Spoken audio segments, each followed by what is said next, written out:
Buenos días, estimados televidentes. El día de hoy voy a hacer una entrevista a un periodista de la provincia de Pastaza, cuyo nombre es... Gustavo Tostón, a las dos. Mucho gusto. Me permite hacerle unas preguntas respecto a su trayectoria como profesional periodístico. ¿Cómo decidió usted convertirse en periodista y qué le atrajo a esta profesión? Bueno, para ser sincero, a mí me atrajo mucho inicialmente el estudio del comportamiento humano. Quería seguir psicología clínica, no tuve la oportunidad de seguir esa carrera. Se me abrieron las puertas en la universidad pública para la comunicación social, que me gustaba también porque la comunicación está muy inherente al comportamiento humano. Es así que por ese motivo, y como eso sí, toda la vida me han gustado las ciencias sociales, ingresé a estudiar aquello y claro, más adelante tuve la oportunidad de seguir una maestría en comunicación política que está muy ligado a temas del comportamiento humano, que eso era lo que me gustaba, lo que me motivaba, aparte que también siempre me ha gustado escribir y el periodismo es escritura, entonces por ahí fuimos definiendo nuestra personalidad y también nuestra carrera elegida. Interesante. ¿Cuáles son los mayores desafíos que usted ha experimentado a lo largo de su trayectoria periodística? Bueno, varios. El periodismo requiere de mucho sacrificio, sobre todo cuando se realiza con ética, y esto es algo muy importante de realizar. Hay quienes convierten el micrófono en una cuchara. Hay buenos y malos profesionales en todas las ramas y profesiones, y el periodismo está muy vinculado al poder político, y el poder político siempre está vinculado al poder económico. Tiene muchas tentaciones. Uno se prueba la miel del poder, y si se emborracha con una gota de miel del poder que se prueba, está perdido. Un periodista que no trabaja con ética cae en cuestiones como el chantaje, como la extorsión. Se ha conocido, tengo 23 años de experiencia, he conocido muchos casos de esos. Entonces, el mayor reto, desde mi postura, desde mi concepto, es mantenerse firme, incólume en su actividad de manera ética. ¿Qué habilidad entonces usted considera que se debe tener al momento de nosotros realizar una investigación periodística? Bueno, habilidades. Primero, la constancia, el deseo de hacerlo. En Ecuador el periodismo de investigación no ha tenido mucho asidero, hay poco periodismo de investigación en el Ecuador. Y esto obedece principalmente a que la mayoría de empresas comunicacionales le contratan a un comunicador para que haga periodismo informativo, le piden un número de notas diarias, un número de noticias diarias, y en periodismo de investigación una sola nota puede tardar varias semanas, meses, incluso hasta años, incluso hasta el proceso de investigación. Aquí en el Ecuador, la verdad que no conozco ninguno que haya durado años, y yo mencionaría que en el Ecuador las únicas empresas o medios de comunicación que hacen o han hecho periodismo de opinión es la revista Vistazo y el programa 360 en televisión, que creo que ya no está al aire. El resto desconozco, puede haber algún. Antes los periódicos también, los más representativos, El Comercio, El Expreso, tenían unidades de investigación. Entonces, cuando hay una empresa que tiene una unidad de investigación que se compone de por lo menos 3 periodistas, se puede hacer un periodismo de opinión. Esto es importante, ya que cuando hacemos periodismo de investigación, perdón, dije de opinión, lo correcto es investigación. Cuando hacemos periodismo de investigación, tocamos temas delicados. Y cuando toda la responsabilidad recae en una sola persona, es incluso hasta peligroso. Y ahora, en este tiempo, se puede tornar más peligroso. Por eso es que antes, en los periódicos representativos de trayectoria y con poder incluso económico para pagar periodistas que se dediquen a esta actividad, tenían unidades de investigación compuestas por mínimo 3 personas. Entonces los 3 compartían cierto nivel de información. Entonces, si por ejemplo una persona recibió una amenaza para que no publique una información, ya no era meterse con una sola persona, sino por lo menos con 3.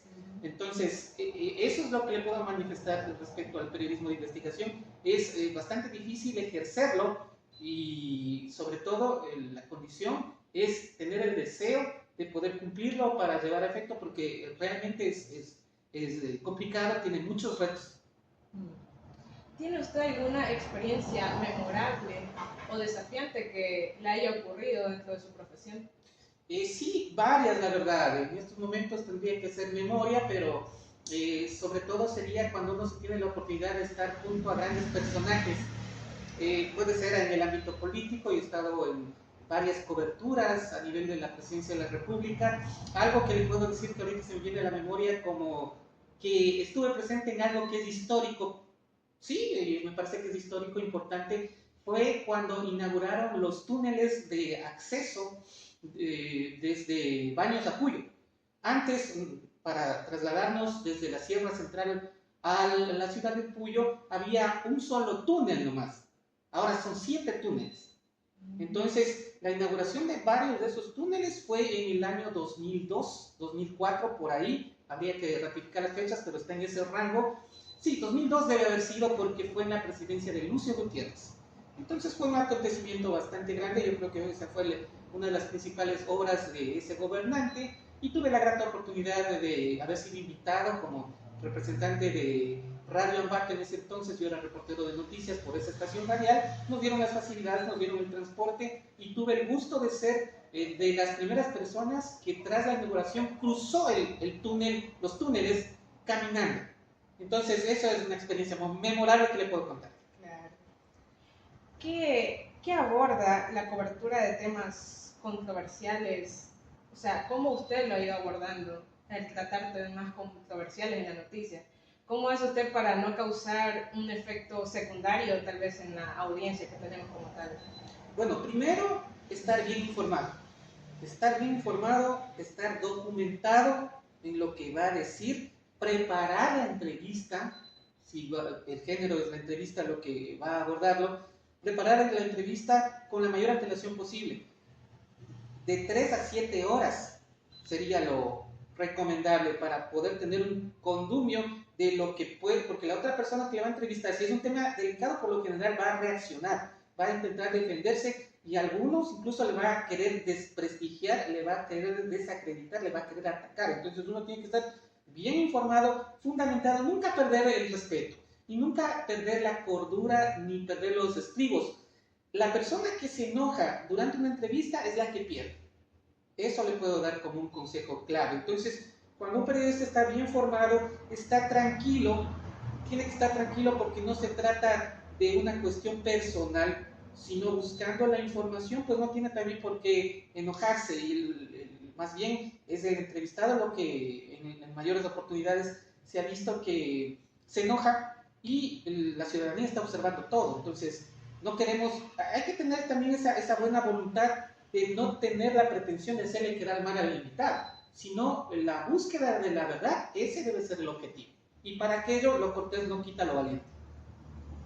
Claro, teniendo en cuenta que el periodismo está como en el centro, porque son la fuente de información, ¿verdad?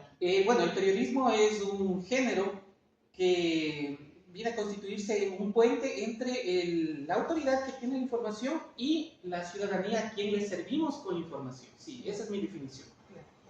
Finalmente, quisiera preguntarle acerca de las personas que recientemente están iniciando en el periodismo. ¿Qué consejo usted le daría a ellos para que se formen como tal? Correcto, el mejor consejo que les puedo dar es que estudien mucho y no se queden solo en el periodismo, tienen que aprender otras cosas más. Yo les recomendaría que estudien también ciencias políticas, que estudien comunicación política. El derecho también está muy alineado al periodismo, si es que es posible, y depende de las puertas que se le abran, podría aprender otro idioma. Mientras más conocimientos, más preparación tenga la persona, pues va a tener mayores opciones de ocupación, de empleo. Las relaciones públicas también, o la comunicación institucional, por lo general sí se requiere cuando entra en un municipio, en un consejo provincial, en un gobierno nuevo. Hay instituciones que abren oportunidades a nuevos comunicadores, y se necesita gente que conozca, se necesita gente que resuelva problemas, se necesita gente que tenga conocimiento en diseño gráfico. O sea, ahora el periodista tiene que ser más completo. Antes, por ejemplo, para trabajar en un periódico iba el periodista y un fotógrafo, que hacían cada uno cual su trabajo independiente. Lo mismo en televisión, era un camarógrafo y el reportero. Ahora ya el periodista empieza a hacer todo, él mismo toma su foto, así como usted usted me instaló la cámara, me está entrevistando. Antes era una persona específicamente para cada actividad. Ahora el periodista tiene que saber de todo, tiene que saber desenvolverse en radio, tiene que saber expresión corporal para poder expresarse bien ante la televisión, tiene que... Sí, tenemos que ser multidisciplinarios, y si aprendemos muchas cosas, vamos a tener mayores opciones de triunfar en nuestra carrera. Así es. Bueno, muchas gracias. Le agradezco por su tiempo. Nos vemos en una próxima.